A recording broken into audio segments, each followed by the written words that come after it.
Do you believe that Herman Cain should now stand down as a candidate for the Republican Party nomination? I believe, up until this point, I believe that he first needs to apologize and he needs to admit it. And then it's up to him to decide what to do next. I think it's important, Piers, to know, too, that Sharon is a Republican. She is a registered Republican. She's proud to be a Republican. But nonetheless, she feels that given what has occurred, that she needed to speak out. And if all of the allegations by all of the women who have made them of sexual harassment are true, then what we have in Mr. Cain is a serial sexual harasser of women, a man who does not respect the right of women to be able to be employed or to seek employment with dignity and not have that employment opportunity interfered with by acts of sexual harassment. Sharon, let me ask you, how did your boyfriend react when you told him at the time what had happened? He tried to ask me more details, and I said I really don't want to talk about it. And he's a doctor, he's a physician. He loves women and he loves children. So he respected my wishes. He knew I was upset. He said, you can tell me if you want to. And I didn't want to, again, because I was too embarrassed. And Sharon, how do you feel emotionally about this? Obviously, you've now propelled yourself into the spotlight. I would imagine you gave that considerable thought. And you're going to be the centre of a media firestorm. How is this affecting you emotionally?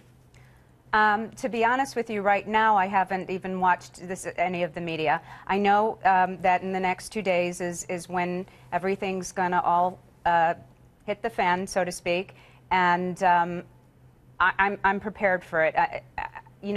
Again, I'm a strong woman. I can get through this, and this too shall pass. I don't like what's going to happen, because I'm sure they're going to try to depict me in all kinds of ways, but that's the media for you. And I have to say, Piers, that I really admire and commend Sharon's courage. It does take a lot of courage to come forward and know that you're going to be scrutinized in every detail. But as her friends have said in their affidavits to us, they know her to be very honest, very decent. And we're very proud of her that she has risked all that so that people can know what she alleges is the truth about Herman Cain, and at least what the conduct was towards her, or the misconduct towards her. And Sharon, if you don't get the apology that you're seeking from Herman Cain, will you be taking further legal steps against him? Are you considering filing charges against him? No, I'm not. I have no intention of doing so. Why not? Well, first of all, I believe the statute of limitations would have run out by now.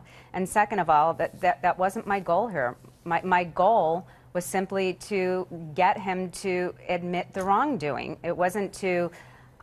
Look, I had hoped today had turned out differently, that he would be calling a press conference, and it didn't.